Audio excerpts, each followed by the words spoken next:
Okay, let's ask ourselves, why might we, or you, or a friend of yours, have a fear of pursuing a different point of view, looking at a point of view that is not theirs? We could call it of widening their angle of perception. Well, it could be a fear of being wrong, a fear of having to confront that unstable idea that maybe I don't have all the answers. And that might make you feel very insecure. It could be that I've been so instructed for so long to hate another point of view. I don't know if I can reconcile. There could be a variety of reasons. But the point is as long as we refuse to see other points of view, we are choosing to stay in the dark about another point of view. And information should never in and of itself be fearful. We should be able to look at it and discern in our own heart where that rests in getting a holism. Because as long as you have a holism, well then you've got something whole and complete. Otherwise you're dealing with bits and pieces. It's like having a puzzle in which you've only got some of the pieces. There's no enjoyment till you got all the pieces. And there's nothing more frustrating than building a puzzle and discovering 5 pieces are missing. So, points of view and puzzles are very much related. It's the whole concept of trying to pull everything together so that we can have a holism. And we're not functioning from separation and fractionated viewpoints and splintering off. That's the very reason we have war and fighting and hatred. Because when we realize how we're more the same than how we are different, then we don't have a unifying point that pulls us together. We're more vested in being different and in our hatred than in being similar, and celebrating our differences is the way in which it gives us more variety. So, one might also think, if I look at a point of view that's very different than the one I currently have, am I betraying my own inner principles? That's a legitimate question. But think about what the question is really implying. It's implying I shouldn't have a holism so that I can maintain my belief. Isn't that a little bit of a red flag? Because holism, we all know that a whole unified system is required for anything. You want half a house? You want half a puzzle? Okay? So, points of view implies splits, gaps, separation. It implies how, even in dialoguing with each other, we can't understand each other.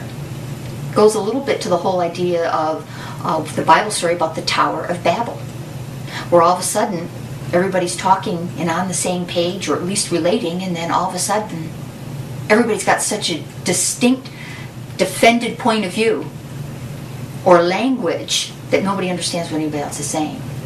And then starts growing the fears and the hatreds of each other rather than our union or communion. Okay, so this oneness is really made more complete by understanding that gnosis itself is all about holism. Because when you realize who you are as a spirit, you're going to realize oneness is the key component of who you are. And separation is your anti-self, is the odd idea. And it is the source of things like war. Aren't we sick of war? Aren't we sick of conflict? Doesn't the idea of peace on earth sound good? Doesn't it seem like we better start thinking about it with our sophisticated toys like nuclear bombs? Yeah. When we start seeing people getting in an airplane and making that a bomb, we start to really say, we better start really thinking and being more inclusive, eh? There's worth in that thought, isn't there? At least in exploring it to see how can we come together without betraying ourselves. So, implied here in this picture is a spiral. You see, if we go and get all the angles of perception, we've got a circle.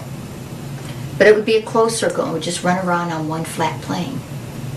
But the truth of the matter is, it actually is a spiral. And every time we go around the circle, We have all the understanding we've gained from all the different points of view we picked up as we went around the circle. Now it allows us to go around the circle, but with all that extra input, one more time at a higher level, up the next rung of the spiral. Well, that time now, with all that other information, now complete, going around, we now get to go around again. This time with all that additional added information. And what keeps happening is, one, it's not an all or nothing all at once, big giant leap across the Grand Canyon concept. It's baby steps. I walk all the way around the spiral to get up one rung. Walk all the way around the next. So it's doable. It's not an overwhelming process. And that's very important because the sense of overwhelm is extremely discouraging. So it's a doable process. By the inch it's a cinch. By the yard it's mighty hard. No, this is inch by cinch. Baby step by baby step. And we keep accumulating a broader and broader point of view. More and more encompassing. Much like what we could say is each time I go around, my mind is filled with that much more information, that much more enlightened. I cast a broader beam of light upon the information. So I'm more enlightened, I'm even more enlightened. And the more enlightened I am, the more all-encompassing and the more forgiving I am of unique ideas, because I realize how we have more that is the same bonding us than separating us. And I'm less fragile in my small piece of information for accepting more information. For example, let's take a look at this. What does that look like? Well, some people might say, from a strong Catholic orientation, that might be a whip. I jest, but I couldn't resist. Could be a firecracker. It could be, Christina, what does it look like it could be to you? A rocket ship. A rocket ship. We can tell she's got a little boy. I actually had this drawn so that we could have a flashlight beaming a beam of light. But see, again, we get to make our point. Points of view. The same thing give us and trigger off initially a different idea of what we think it might be. And yet when we hear the other person's idea, if we had enough points of view already, we could say, oh, I could see it as how it could be a rocket. Oh, I could see it as how it's a flashlight. Oh, I could see it how it was what that person just said it was.